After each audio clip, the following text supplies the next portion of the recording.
Cockroach Janata party వ్యవస్థాపక అధ్యక్షుడు అభిజిత్ దీప్కే తాజాగా చేసినటువంటి వ్యాఖ్యలు వైరల్గా మారాయి. ఈ నెల 5వ తారీఖున అంటే ఆగస్టు 5వ తారీఖున ఛత్రపతి సంభాజీనగర్లో సిజేపీ పార్టీకి చెందినటువంటి ప్రముఖులతో ఒక కీలకమైనటువంటి సమావేశం నిర్వహించనున్నారు అభిజిత్ దీప్కే. నీట్ ప్రశ్న పత్రాల లీకేజ్కు సంబంధించినటువంటి ఆందోళనపై ఒక కీలకమైనటువంటి నిర్ణయం తీసుకోబోతున్నారు అన్నట్టుగా కూడా తెలుస్తుంది. మరొక వైపు ఆయనపై వస్తున్నటువంటి ప్రతి విమర్శకు ప్రతి ప్రశ్నకు కూడా తాను సమాధానం చెప్తానంటూ అభిజిత్ దీప్కే తెలియజేశారు. ఆయన అమెరికా బోస్టన్ యూనివర్సిటీలో చదువుకుంటున్నారు. దీనికి సంబంధించి అమెరికాలో చదువుకోవడానికి మీకు డబ్బులు ఎక్కడి నుంచి వస్తున్నాయి అంటూ అభిజిత్ దీప్కేని ప్రశ్నించడం, దీనిపై ఆర్టీఐ కూడా పెట్టినట్టుగా తెలుస్తుంది. ఆర్టీఐ పెట్టి కూడా దీనిపై సమాచారం కావాలని అడుగుతున్నట్టుగా తెలుస్తుంది. వీటన్నిటికీ కూడా మీరు అడిగే ప్రతి ప్రశ్నలకు నేను ఖచ్చితంగా సమాధానం చెప్పి తీరుతాను.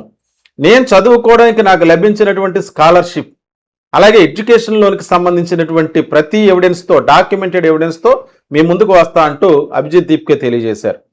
మరొక వైపు నీట్ ప్రశ్నాపత్రాలకు సంబంధించి ఆ లీకేజ్ అంశంలో సంబంధించి జరిగినటువంటి ఆందోళన నేపథ్యంలో జరిగినటువంటి పరిణామాలపై ఈ నెల 5వ తారీఖున ఒక కీలకమైనటువంటి నిర్ణయం తీసుకోబోతున్నట్టుగా తెలుస్తుంది. ప్రస్తుతం వాళ్ళు తీసుకునే నిర్ణయం ఏ విధంగా ఉండబోతుంది అన్న దానిపై రాజకీయ పార్టీలన్నీ కూడా ఆసక్తిగా ఎదురు చూస్తున్నాయి.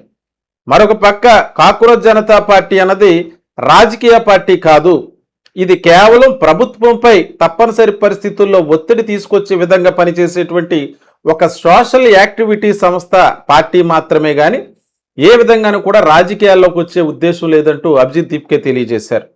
నీటి ప్రశ్నాపత్రాల ఆందోళనకు సంబంధించి తర్వాత ప్రభుత్వం దగ్గర ఉంచినటువంటి 3 డిమాండ్స్లో ధర్మేంద్ర ప్రధాన్ రాజీనామా చేయాలన్నది ప్రథమ డిమాండ్. అదైతే నెరవేరింది. తర్వాత విద్యార్థులపై పెట్టినటువంటి కేసులు ఎత్తివేయాలన్న దానికి ప్రభుత్వం అంగీకరించిన దానికి లిఖితపూర్వకమైనటువంటి హామీ ఇవ్వలేదు.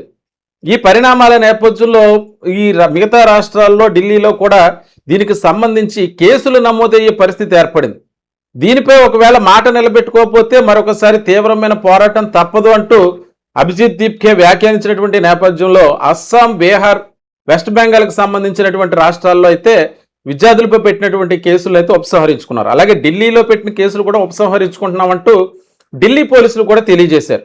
కానీ ఈ ఆందోళన విరమించినప్పటి నుంచి కూడా బీజేపీ పార్టీకి సంబంధించినటువంటి వారు, అలాగే బీజేపీకి అనుకూలంగా ఉండేటువంటి మీడియాలో అభిజిత్ దీప్కేను, ముఖ్యంగా సౌరవ్ దాస్ను, అలాగే అశుతోష్ రాంకా వీళ్ళ ముగ్గురిని కూడా టార్గెట్ చేసి అనేక రకాలైనటువంటి ఫేక్ న్యూస్ స్ప్రెడ్ చేసేటువంటి పనిలో ఉన్నారు.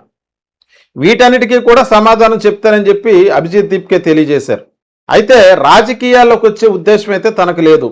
తను ఎమ్మెల్యేగా కానీ ఎంపీగా కానీ నేను పోటీ చేయను, మా గ్రామానికి సర్పంచ్గా పోటీ చేస్తాను, మా గ్రామంలో ఒక హాస్పిటల్ నిర్మించాలి, రోడ్లు డ్రైనేజ్ వ్యవస్థను బాగుపరచాలి, పాఠశాలలు మెరుగుపడే విధంగా చర్యలు తీసుకోవాలి, కాబట్టి మా గ్రామానికి సర్పంచ్ అవుతానంటూ అభిజిత్ దీప్కే తెలియజేశారు.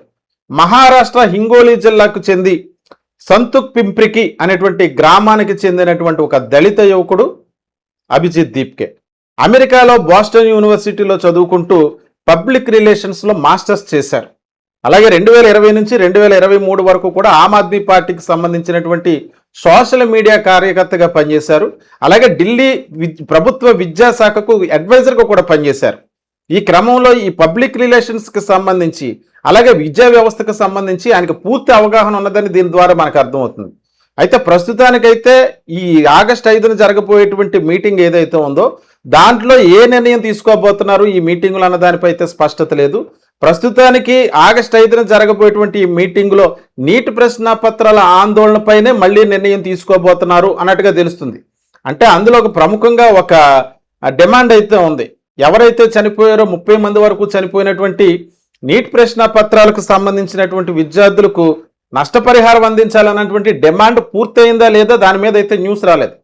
మరొక పక్క మొన్న జరిగినటువంటి ఒక మీటింగ్లో కానీ లేకపోతే ఆయన ఒక వీడియో రిలీజ్ చేస్తూ నరేంద్ర మోడీ ఒక మాట అన్నారు, నేను విద్యార్థులందరినీ కూడా క్షమిస్తున్నాను అంటున్నారు. అయితే క్షమించారంటం కాదు, మీరు విద్యార్థులందరికీ క్షమాపణ చెప్పాలని మేము కోరామంటూ అభిజిత్ దీప్కే కూడా దానికి కౌంటర్ ఇచ్చాడు. అయితే తర్వాత ఆందోళన తర్వాత జరుగుతున్నటువంటి పరిణామాలన్నిటి నేపథ్యంలో వీటిపైనే ఏదైనా ఒక స్పష్టమైన నిర్ణయం తీసుకునే అవకాశం ఉంది. అందుకనే ఛత్రపతి సంభాజీనగర్లో సిజేపీ పార్టీ నేతలందరూ కూడా సమావేశం అవుతున్నారు అన్నట్టుగా వస్తున్నటువంటి వార్తల నేపథ్యంలో ఏం జరగబోతుంది, ఆగస్టు 5వ తారీఖున వారు తీసుకునే నిర్ణయం ఎలా ఉండబోతుంది అన్న దానిపై సర్వత్రా ఉత్కంఠ నెలకొంది.